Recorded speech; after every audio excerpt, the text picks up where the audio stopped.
you'll see a lot, especially a lot of the bigger developers of downtown LA. No developers actually acting as their own GC. They always hire that part of it out. But as an owner, there's a lot of upside to overseeing your own project because nobody's going to care about it as much as you are. So that's been our philosophy and our approach.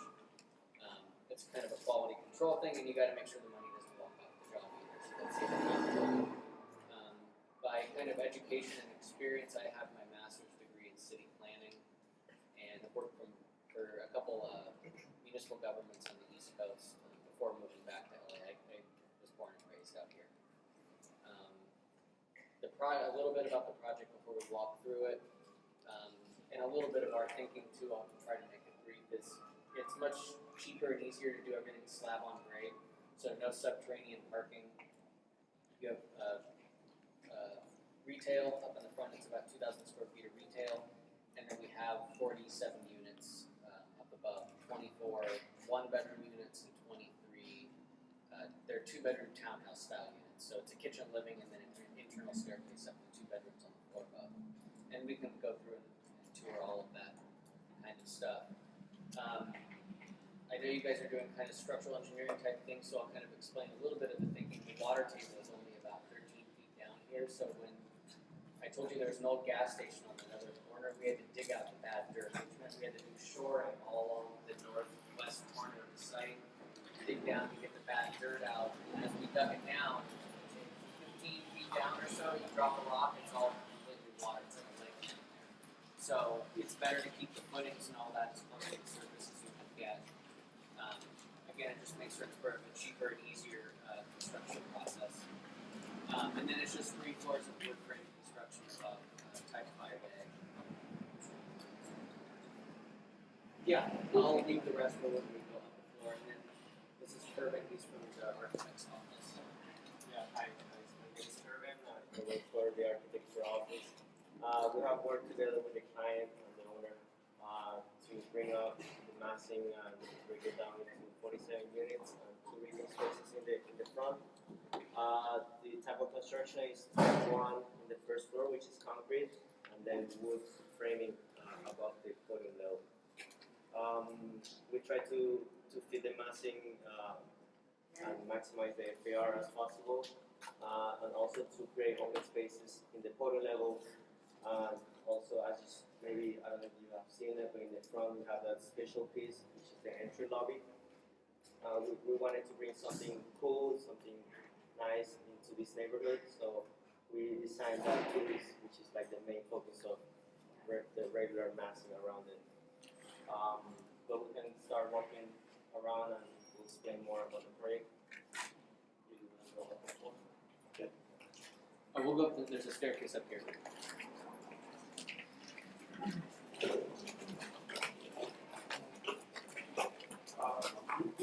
So guys, let me give you just a reminder.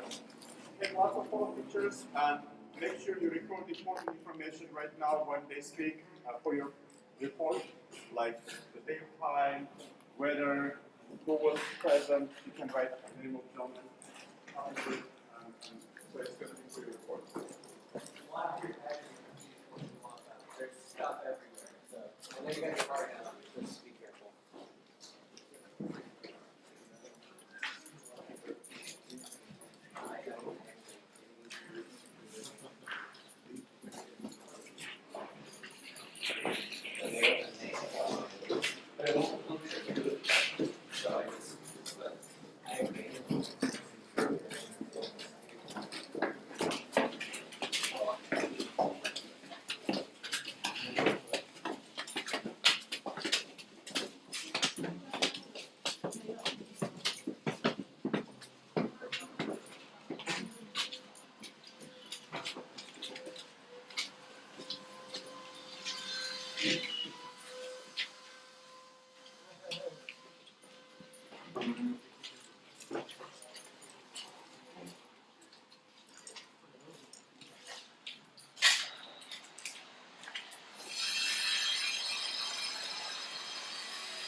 So you guys are all under concrete sheets in this? Oh, we are. I don't know what you want to do. What's the rest of the affiliation? Oh, graduate students. Yeah. Oh, okay. Sorry. But you're all SCs. Jeff. Yeah.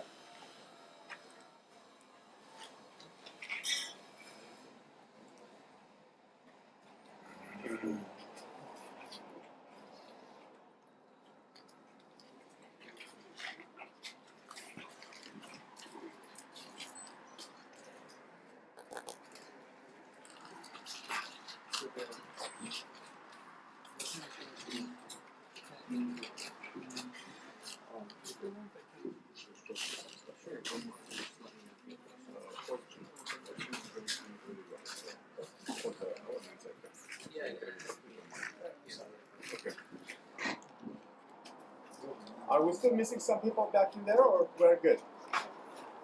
Okay, guys, I think this is a wonderful place to stand because you can actually turn around and see a lot of stuff like reinforcing bars. And then look, remember in a concrete design course, I told you that reinforcing bar cannot be at the edge of the concrete. So that's why they have those spacers, little concrete blocks. So it raises the reinforcing bar 3 inches above the soil or whatever is underneath. So it's not gonna touch that bottom.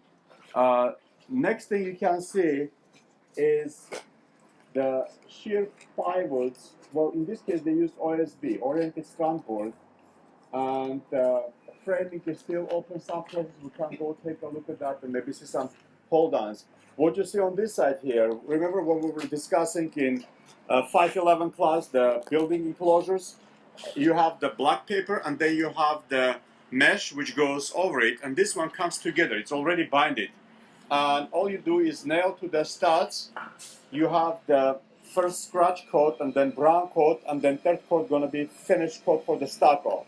And that's how the stucco gonna be built. And then let's see, masonry units in front of you. This is basically the actual masonry unit you can see, touch, which you saw on details and photo pictures, but not actually. It's right here in front of you. You can see that the reinforcing bar is inside the cells and it's grouted.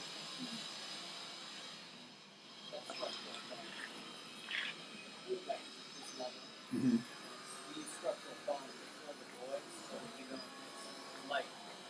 Okay. Nice. Yeah, I saw like a whole bunch of foam downstairs, and I was. It's gonna fill in the rest of it after they shoot the form off, fill in the rest of the area, and then you just put your plastic and just pour your slab right on top of it. On top of the foam. Yeah, right on top of it. Wow. I mean, you'll put some rebar in each direction. Right. But the foam will be basically holding the plastic in. I mean the slab in place. the foam, if you were to take your pen and stab the foam, it's like a styrofoam cup. Uh-huh. So it's really poor at concentrated load. Right. But just for like if you put a sheet of plywood on it and jumped on it. Yeah, it's very strong. Yeah. Don't put that under highways and stuff. So Right. I mean, it's a different density foam. Mm-hmm. Mm-hmm. It's really strong. That's a foam. Yeah. That white stuff is foam. What Jeff is telling, they're gonna put this foam. Do you see over there? And then pour the slab, so it's not gonna add to the weight, because where you're standing, this is a slab. This like underneath is the garage. So if you put like 3 feet of or 2 feet of concrete, that's 150 pounds per cubic foot. It's gonna be a lot of weight. So by putting foam and then pouring the slab on top of it, it's not gonna be as heavy. And then that slab might be also structural, so maybe the foam will not eventually take the force. It's just a 4-inch slab. It's a non-structural slab. Oh, okay. Yeah. So The whole reason we did it was Right. we didn't have to use structural slab. okay, okay. How And much weight we reduced? The weight is still the same. for what? The concrete weight. No. Basically, what they're doing, they eliminating this much of concrete. See this foam over there? Oh, that's how it's They put the foam, instead of and then they'll put concrete slab on top of it, like pouring concrete. So essentially, instead of filling this whole area with concrete, which will be like very, very heavy, so that's a wonderful approach. Yeah. So this part's not structured. This slab is I mean the slab put on the foam is not structural. it's going to be like a deck slab, yeah, 4 inch with a reinforcement, yeah. Oh, you have standing seam roof there, huh? Okay, guys, remember we covered like standing seam roof, which is the sheet metal come together and bent over, and we had like even details in a lecture right over there. You can see on a roof, and that's how it comes originally. Those pre-folded sheet metal pieces they bring to the job site, or if they have a machine, they'll do it right here. And then they essentially nest them together and fold the edges with a special tool, and that creates the roof.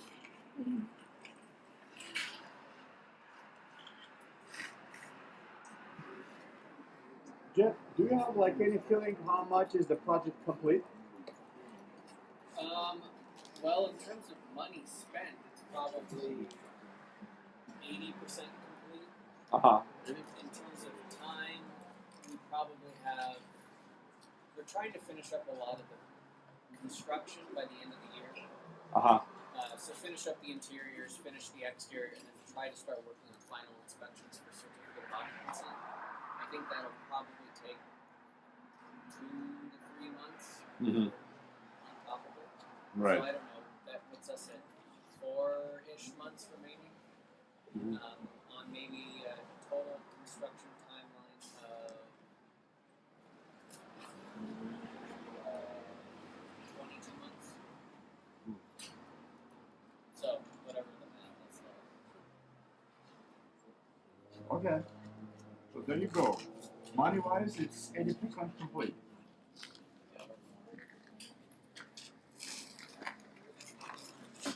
Concrete is like 10% of everything. It's the single biggest. Yeah. Getting the thing out of the ground and pouring the slab is by far the single biggest thing. Also, as you explained downstairs, you were very mindful that the company did not spend too much on foundation, like digging. If you would go like in the underground, it would be much more expensive. It starts to mulch. It's diminishing. Right. If you add 2 extra units, which you've got to go subterranean, it doesn't. The math doesn't work out. Right. You don't earn enough on the rent to justify sinking half a million dollars. And how thick is the slab? 13 inches. 13 inches, yeah. Usually, if you have like 5 stories of apartment on top, it's about 12 to 13 inch slab, and then after that, it's so strong that the wood structure basically doesn't know you have foundation or you have slab, and you can build your structure above that. Another thing I noticed that you guys behave yourselves and you put like your handrails in the right direction. You know what kills me? Sometimes you go to the job site, you see handrails running like horizontal, meaning like the infill part. And it says you cannot do that because children can climb on it like on a ladder and just fall over it. But any place you go, like in public spaces, parks, and public gathering places, they have like horizontal members. How the two things come together, no one knows. Well, it's a building code that the frame was built on. Like for example, right now they're gonna switch to 2016 building code. So every 3 years they change the building code, and maybe the frames that you see are built with the It's true, but like the requirement for the vertical and no horizontal was long time ago. Even if you have like enclosure around the pool, you cannot have like regular chain link fence. You have to have like a smaller because children can put their feet in there and just go over the chain link fence. Yeah, but well, guys, let me ask you: do you guys have any questions so far? Can you repeat the part about the black color? About The oh the stucco? yeah. Oh, what you see there, it's impermeable paper, and then it has the lat, the wires on the face of it. Yeah. And when they put stucco, they're gonna put the first scratch coat. It's gonna harden. So after that, it's not moving anymore. Right now, if you go touch, by the way, I invite you, if you can get to the wall, just touch it. It's like going back and forth. So you have to have like a scratch coat it solidifies. Then the brown coat, it makes like even, because the scratch coat is going to be like all wavy in and out because the whole thing is moving. So once it's curing, it's going to solidify. Then you can put like scratch coat, which is going to make like really even. And the final coat is the one which comes usually with the color, and also you can put texture. You can make it like just smooth, or you can have like Spanish swirls on it, or whatever texture. One thing is basically, you're not going to read that in the book, but if you have stucco guy doing it by hand, two guys, the same pattern, going to be totally different. It's just like handwriting. If you have a stucco guy on a job who is doing by hand, you better keep him around because he goes the rest of the building going to be like a different swirls. These are all shear walls too. You don't see it now because they're all wrapped, but that's why it splits. The middle of each unit is in between that wall. So shear wall, shear wall, shear wall, shear wall. Everywhere where you see a big blank space, the shear's carrying all the way out. This side maybe we can see the shear walls because it's still You open, can right? see the inside. You can see nailed walls if you walk into one. That's a shear wall here.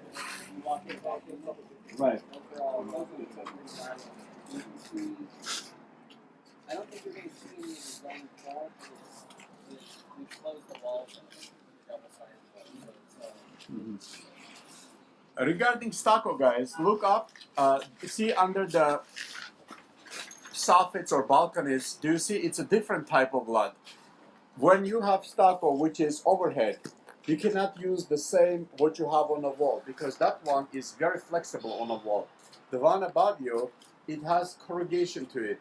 It's expanded metal and it's corrugated. So if you attach basically wet cement to that, it's not gonna move as much as the wall lot. Do you see the difference visually?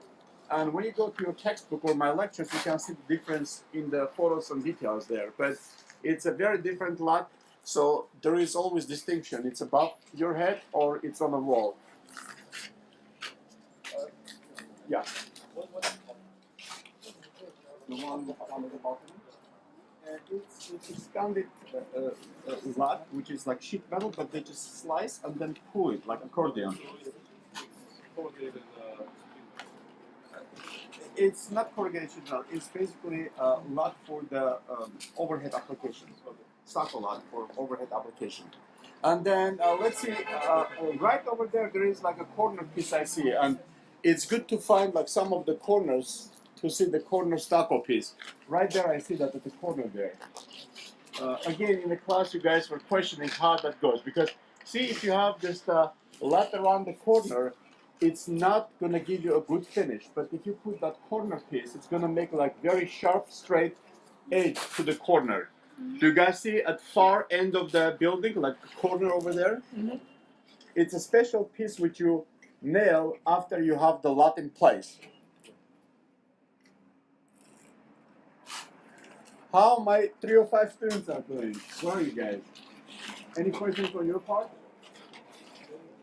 Okay, but it's also for you to good for you to see how the stuff on our things come together because it's also part of the building design you're doing right now. Okay, let's maybe move in one of the units and we can see some of the shear walls. You said it's over there, right? It's still exposed. Well, let's go like small groups and come up. Yes, question. Stucco. That's when you put concrete finish on a wall. So you have to have that lot and lot deeper, and then stucco goes like cement mixture over that.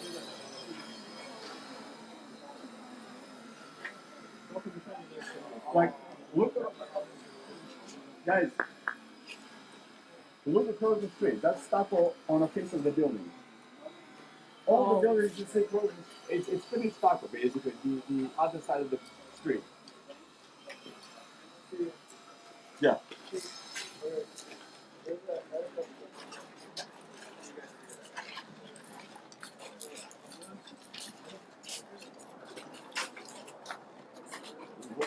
Oh, those inside. Well, let's go take a look. Okay, this one is on the Yeah, all of them are underboard. I'm wondering if the hold on is far at that end, but here also should be probably. If this is a shear wall, they should have. I don't want to touch that. I think Alex is saying there's a hold on. Insulation. Yeah, on this side also there is no hold on. The shear walls are the pipe.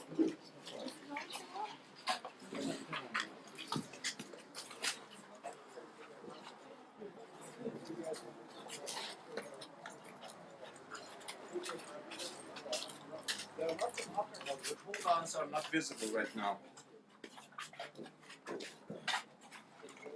These are the shields for the electrical wire or plumbing. I'm sure if you don't touch, by the way, this, you're gonna get very itchy. But here at this line, they have like electrical or plumbing go through. That's why they have the shield. So when they put the drywall, it's not gonna damage the inside what is in the framing.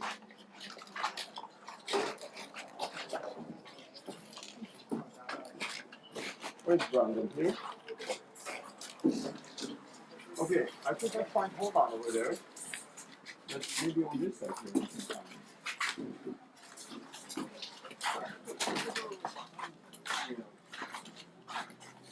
Most of it is like this one seems shear wall because they have like so much nailing here.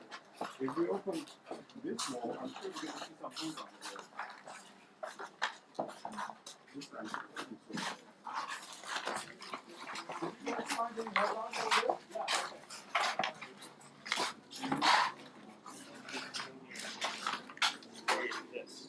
That's gotta be the shear walls on that side. Right. Or maybe it's not, because this is the shear wall, so it's hidden. It's hidden inside. So that's the with this one is like inside the shear wall because they have not much. Exactly.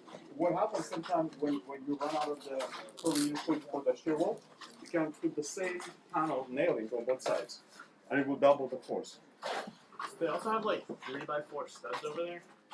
That's uncommon. Yeah, because they have too much nailing, so they have to have like more wood to not split apart. Okay, guys, be mindful when you're stepping, and then don't touch this beautiful pink fluffy stuff. You're gonna eat. Insulation. Huh? This is paper. Just to take the form. Yeah. Yeah. This is it. This is 3 by. This is 3 by 4. Worse. This is 3 by 4. And this is, by the way, guys, this is sound wall.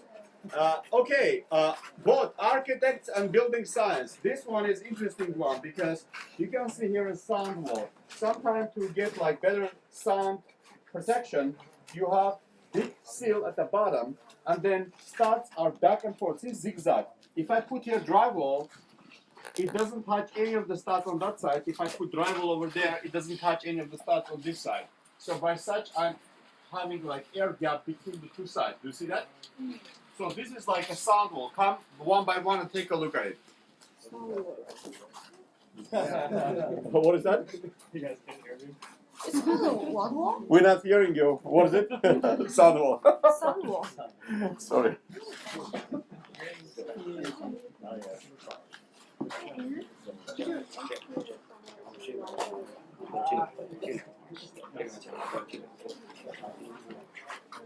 Oh, this is 中间是空的。 whole bunch of drywall like this. And these are temporary choice. If they remove this, it's silly collapse. No collapse. I mean, this much of drywall, it will collapse. So the only reason it's there because they have like this temporary. This is temporary braces. So by just looking at these braces, I can assure you that upstairs they have like this type of a pile of drywall temporarily sitting in there.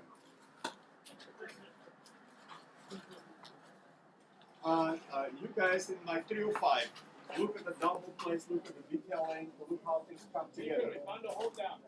Oh, 305 between the joints. Do you see that? 305 splits. Angles.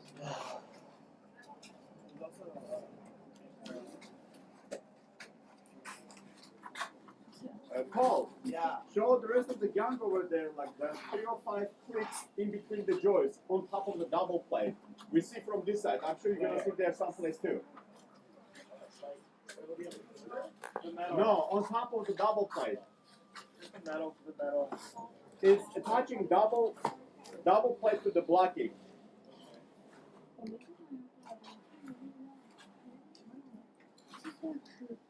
Anyone has any questions, guys? Yeah. Oh, this is sound wall. So do you see top or bottom? Do you see like the plate which is running horizontal is much wider, and then the studs are situated such that some of them or every other one intermittent, this way or that way. So if I apply drywall, my drywall basically gonna be either on the stud which face this way, or drywall on the other side will be only to the other. So basically, wood is not touching both drywalls. Like this wood pieces touch this drywall, those wood pieces touch the other drywall, and then they have like lots of insulation in between. So it's not super perfect sound insulation, but it is much better than if you have like wood in between two, because wood will transfer this noise. This way you have essentially insulation and air in between, no wood. Make sense? Yes. So if you hit the drywall on this side, it will basically not directly transfer through the wood. There is no wood in between. All it is, it's insulation, air, and then the wood next to it.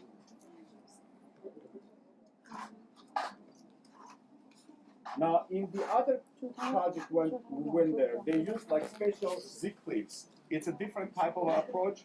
Now, which one is better? It's interesting to know because this is like, a long time approach. We were building like this for many years.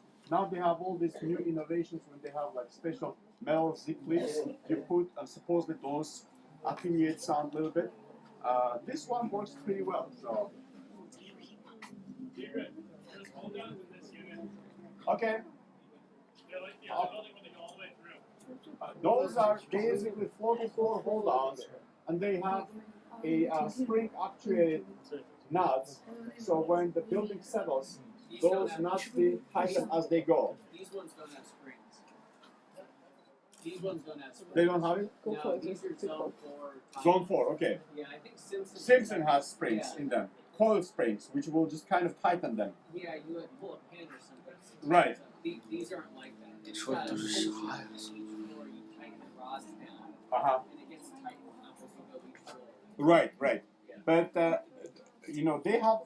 they should have like a different mechanism, because once the building settles and all these joists we see above us, every floor will shrink like in about maybe a year or so, about 3/8. Yeah, there's a cinch nut at the floor above. There's a big plate, and then the cinch nut. Right. So it's just a different version of the same thing. But Yeah, bottom line is you have one hold on at the foundation, and this rod goes up, and you essentially have like at every level additional hold ons, kind of shish kebab on the same threaded rod. A question. Yes. Will this fiberglass still be here after 2 years? Will this fiberglass still be here? Yes, that's insulation. Or actually, in this case, it's a soundproofing between the two units. Also, there will not be this air by this fiberglass? They gonna leave that there, and they're gonna put like a drywall on both sides, so you're not gonna see the fiberglass, but it's gonna be inside the wall. Okay. So it's not the air inside up between the two? No, it's air and fiberglass. But the whole point of fiberglass being insulation is because air is inside, it's like very fluffy, and it doesn't move around. So essentially, that's what it is. Okay, guys. Yes. This is right. This is temporary. This is they have like drywall.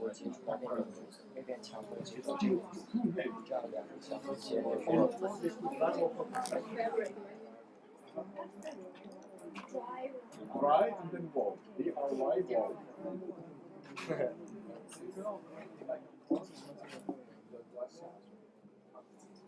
Yeah, like this fly. I mean, it's going to be only that. Yes, and you're going to have like there about 2 inch gap.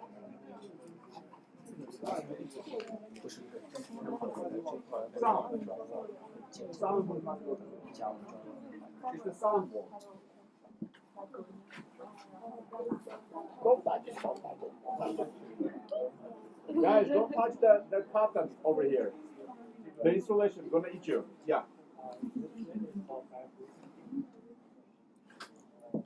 Oh, I don't see from here. Hold on a second. I'll come closer.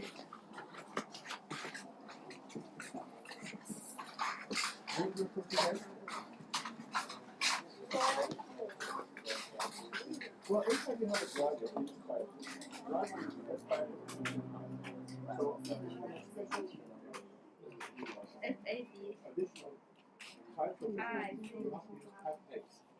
Type X will give you 1 hour type. If you have 2, it will give you 2 hours type.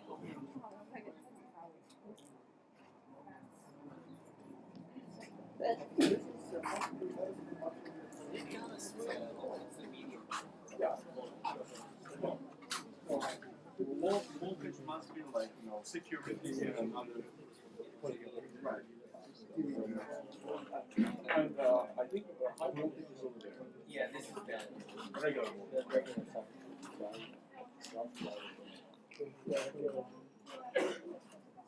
Oh, this is, by the way, guys, very visible. See, you have wires, you put a plate because you don't want to drive a screw or nail into the stud and put the wires.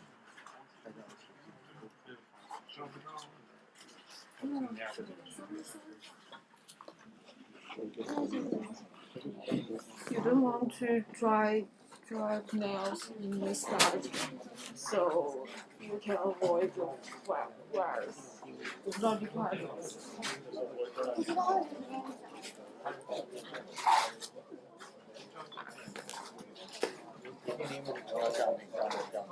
你把外面的白去了以后，你看不到里面。哦。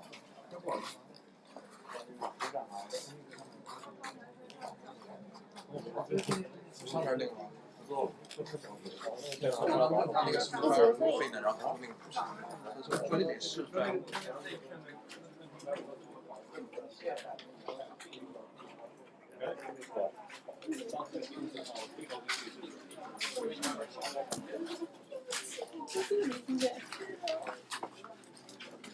他刚刚怎么说这里的？我们没进来。就是这背后的那个。这个他看了一圈，他发现不是他要找的东西。他在找后站。对。We are going upstairs, guys. Don't remain behind. 这当时上次我们那个地方。对，就那个根儿像细根。对。然后他把这个叫什么来着？我听到了，但是那名字写不出来啊。写不出来。我就听到了 mash。我要问一下，是我上课的操作。我听到的就差不多发音是 scratch chord。Tigger。This is a lot for Stockholm. Stockholm. LL. And this one is basically for overhead. This one is hard gain, so it's gonna remain less flexible. This one is more flexible. You can touch it, it's like very flexible. Lot. LL. Yeah. See, that's why they put 1 hour grid fire. Okay. Hold your head, guys. Okay, don't test your heart test. You never know.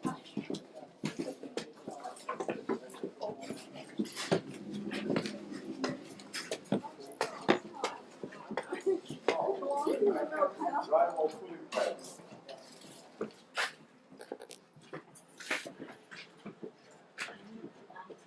You check over there. So this will have straps on it. Oh.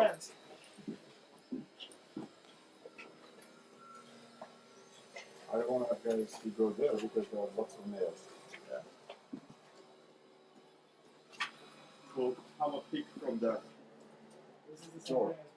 See, like before the paste is being applied, they have to put these corners. So that they can get it.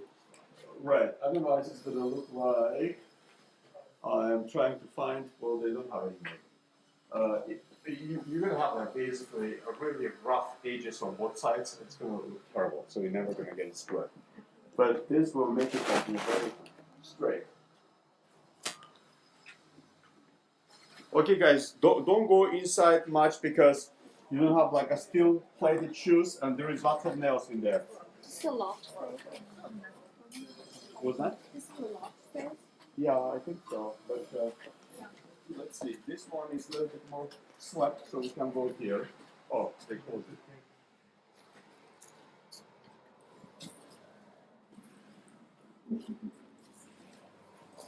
This one is open. This one is open, guys.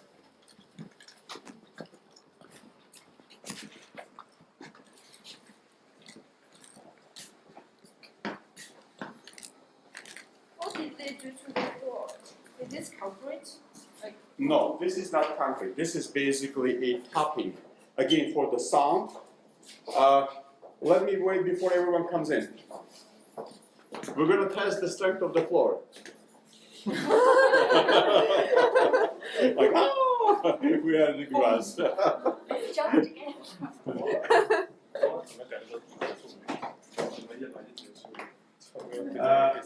Okay, guys, come in here.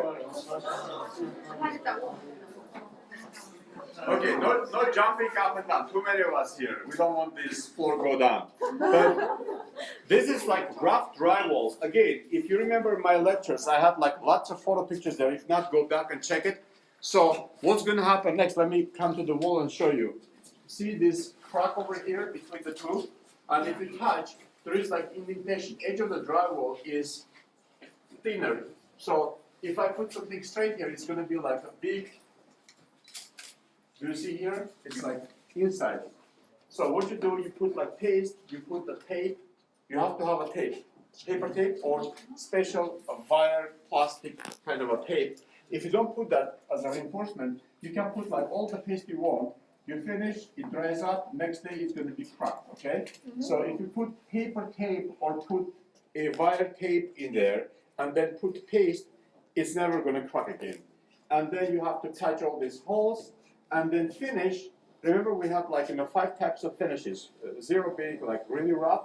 Then what you do, you touch up a little bit, spray like this texture, and then paint. You're not going to see anything. It's going to be like textured wall. Have you seen that? Most of the apartments, most of the doors, wherever you live, you can see textured wall. Now if I want to have this like really one nice plate, I have to go to level 5, which is almost like a mirror.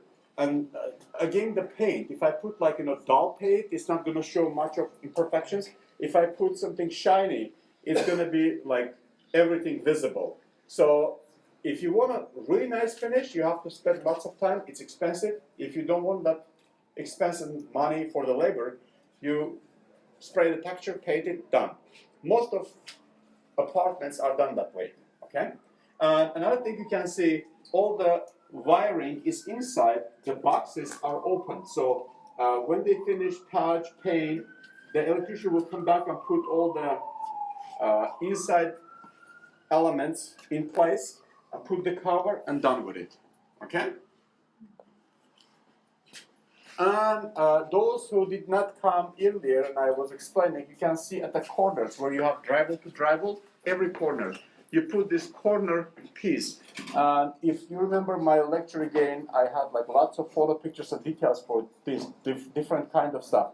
Without this corner piece at the corners, your drywall gonna look terrible. It's gonna be basically very rough and unfinished, and corner's not gonna look like corner. Here, let me approach the corner here. If I put paste, see, this is like much further out than here. So if I put paste over here, it's gonna smooth out, and this corner when I sand, this not gonna be even covered. So I'm gonna have like here lots of paste and then metal and then paste, and I have like sharp corners. It's beautiful to paint, and it's not gonna basically be ridiculously zigzag as it was before we put this corner. It's that they don't have any open PVC, but it's gonna be like rough like that one. It's inside corner, you don't put in inside corners. Inside corners you put like paper, but you can see it's like all zigzag. They cut with a knife. Drywall is basically paper, gypsum paper. So all you do is box cutter, cut it, and break it. Very easy. Any questions? All right, I think. Oh, another thing, guys. Look underneath of your feet. The framing is wood. Remember, we saw just a second ago. So what is this? Concrete? It's not really concrete. It's called like just topping. So you have about maybe inch and a half of concrete topping, which is very light. They mix like gypsum with concrete. It's a very lightweight concrete, and it's very good for soundproofing. Again, being apartment, you don't want upstairs people walking around and you hear everything happens over there. So this will do soundproofing, also give you like rigid feeling under your feet. So that once they put carpet on top of it, you're not gonna find anything.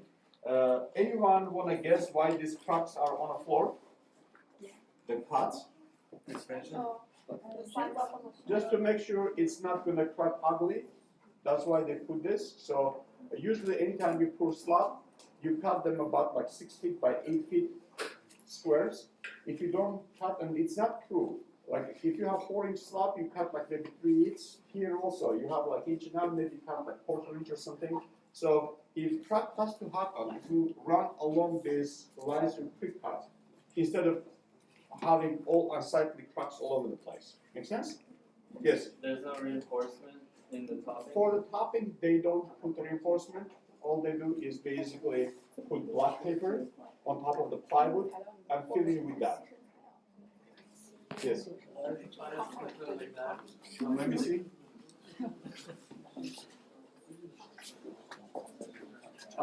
Here, because it's open staircase, maybe they just did that. I don't know. I mean, we might ask the architect about that to see what is the intent of that. But sometimes, like this is the part where the code is so rigid that architects have to live with that. You have to protect that whatever red, pink color plastic. It's feature 5 studio, which is not finished yet. So after they paint the drywall, they're gonna put the head for the 5 studio on this one over here. And these 5 studios are heat activated. If there is a heat, that plastic red stick in there is gonna melt, and it's gonna start showering.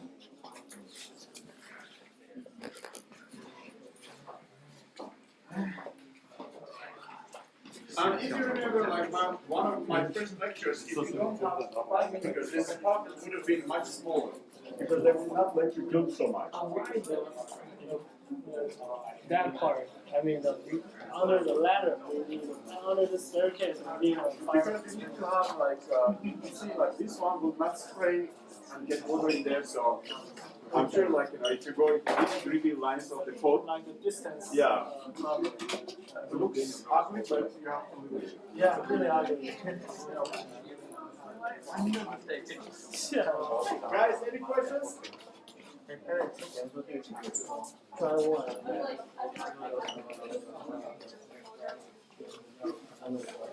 How many units? 80%. Oh, In terms of cost.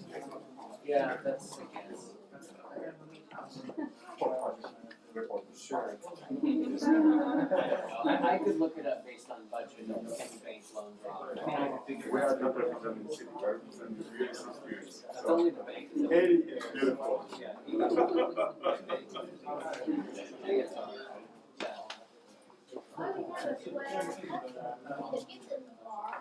It's there's steel plates, there's beams that run across. There's probably a post and then a beam, and so they have to just notch it out. So they'll just mud and tape that. It was protruding, so basically they don't cut drywall would not sit in there. Yeah. They cut around that, they put in there, and they're gonna just put like a paste. If they push the drywall there, it would bulge. So they have to cut that part out so the drywall will sit flat on the beam. So you will cover it later by the plaster of Yeah. Mm-hmm. Yeah, they'll plaster over it. plastic. And you will reinforce with either paper tape or plastic mesh, so it's not gonna crack. Yeah. Those are temp stair treads, I don't know if you were telling me. They're just construction stair treads. Right. They were questioning, like, why does a fire sprinkler is hanging so isolated and It's a code issue. code issue, yeah. That's exactly what I told them. I don't know what the code section is, but it's the fire sprinkler inspector wants it because it's underneath the staircase. So.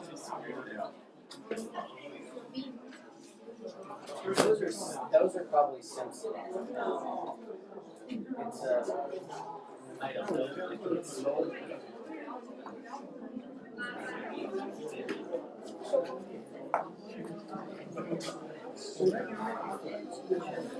Yeah.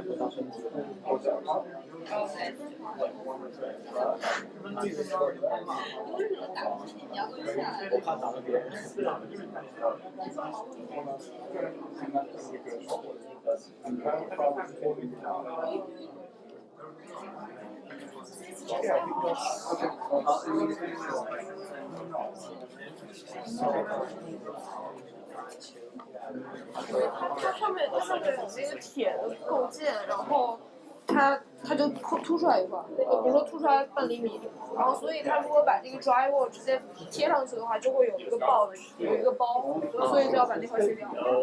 明白。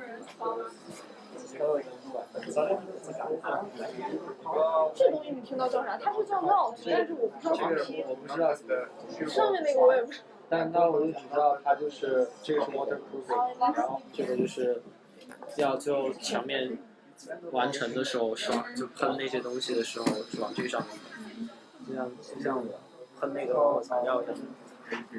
其实喷墙面。You guys out or you? Adrian, I have a question for you. Okay. What is this connection? It's like really small. This one here? Yeah. This is just a plate that protects the wiring or plummet inside the framing. If you don't put this is a shield, essentially. When you nail the drywall, it's gonna poke into your wiring. But then some of the headers like in between the studs had holes in wiring, but didn't have that. Is it for everything or just like the Only where you have like wiring or plumbing, the plumber or the electrician has to put all the shields. If they don't, either when you nail the drywall or later when you nail your paint to the wall, you can actually cut your distance. Ah. Okay, anyone over that side or? Nope. Okay, then thank you very much. It was a pleasure. Okay guys, ready to go home? Yes. Let's go.